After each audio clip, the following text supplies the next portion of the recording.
આપણો દેશ એક કૃષિ પ્રધાન દેશ છે અને કૃષિ પ્રધાન દેશમાં ખાસ કરીને આપણા ગુજરાતમાં કાલે સરકારે પણ સ્વીકાર્યું કે વર્ષો પછી એવી પરિસ્થિતિ પેદા થઈ કે જ્યારે ખેડૂતોનો માલ દિવાળી ઉપર સંપૂર્ણ તૈયાર થયેલો હતો અને ત્યારે એકાદું ઝાપટું કે થોડો વરસાદ નહીં, લગાતાર વરસાદ પડ્યા કર્યો.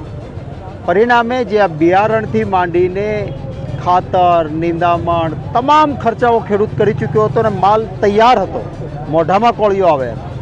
એ સમયે સતત વરસાદથી સંપૂર્ણપણે પાક ધોવાઈ ગયો, ખેડૂત બરબાદ થયો, ખેડૂતો આત્મહત્યા કરવી પડે એવી સ્થિતિ થઈ અને આત્મહત્યા કરી રહ્યા છે. ત્યારે સંવેદનશીલતા સરકારમાં ઊભી થાય એ માટે હું અભિનંદન આપીશ.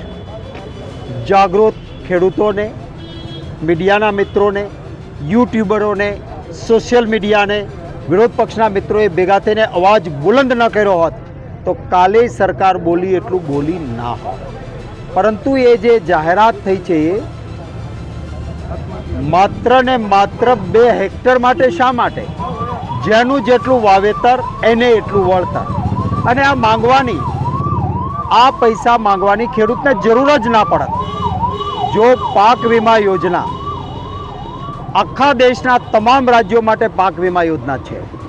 ખેડૂતો વીમાનું પ્રીમિયમ ભરે, આવી પરિસ્થિતિ થાય તો વીમો એને પૂરો મળી જાય, કોઈ તકલીફ ના પડે.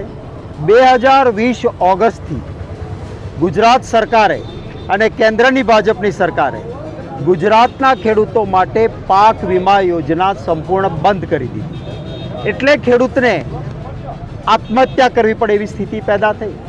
જો વીમો હોત, આપણી પાસે ગાડી હોય છે, શહેરમાં રહેનારા લોકો આપણા સૌના પાસે, એ ગાડીનો અકસ્માત થાય, આપણને ચિંતા નથી કે મળવાપાત્ર વીમો મળી જવાનો છે, મેં વીમાનું પ્રીમિયમ ભર્યું છે. આખા દેશના ખેડૂતોને આ લાભ મળે છે.